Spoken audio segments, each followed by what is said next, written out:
perkenalkan, nama saya Adelia Monica Octavia dengan NIM 241010003. Di sini saya akan menjelaskan pengertian kemiskinan, masalah sosial kemiskinan, dan pengangguran. Pengertian kemiskinan.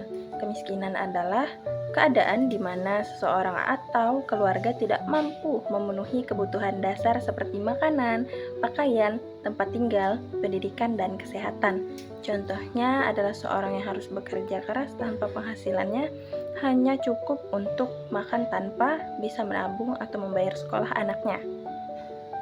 Terdapat beberapa penyebab kemiskinan, yaitu kurangnya akses pendidikan, terbatasnya lapangan pekerjaan, dan kondisi ekonomi yang tidak stabil.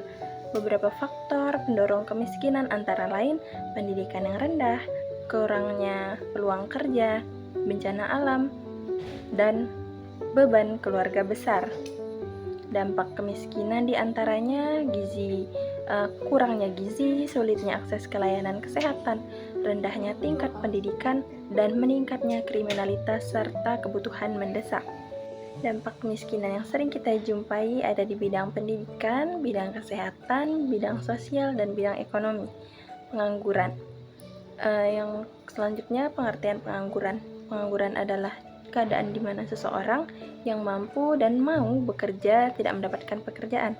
Contohnya adalah lulusan sekolah atau universitas yang sudah melamar ke banyak perusahaan tetapi belum mendapatkan panggilan kerja.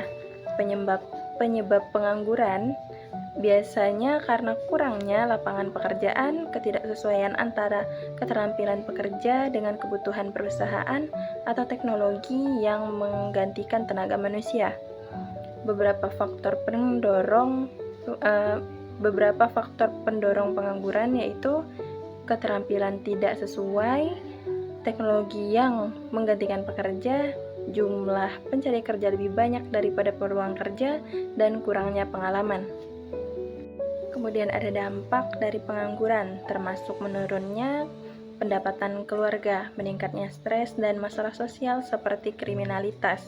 Beberapa dampak pengangguran dalam berbagai bidang yang sering kita jumpai dalam kehidupan sehari-hari adalah bidang pendidikan, bidang kesehatan, bidang ekonomi, dan bidang sosial. Kesimpulannya, kemiskinan dan pengangguran adalah dua masalah sosial yang saling berkaitan dan sering terjadi di sekitar kita. Kemiskinan muncul ketika seseorang atau keluarga tidak mampu memenuhi kebutuhan dasar, seperti makanan, pendidikan, dan kesehatan. Biasanya karena penghasilan yang kecil atau tidak ada pekerjaan. Sementara itu, pengangguran terjadi karena kurangnya peluang atau keterampilan bekerja yang tidak sesuai. Kedua masalah ini berdampak buruk pada kehidupan sehari-hari, seperti kesulitan sekolah, kesehatan yang terganggu, hingga meningkatnya tingkat kriminal. Oleh karena itu, masalah ini perlu perhatian serius agar masyarakat dapat hidup sejahtera dan adil. Sekian resume pertemuan ke-11 yang telah saya buat. Mohon maaf apabila banyak kesalahan yang saya lakukan dalam pembuatan video ini. Semoga bermanfaat. Salve!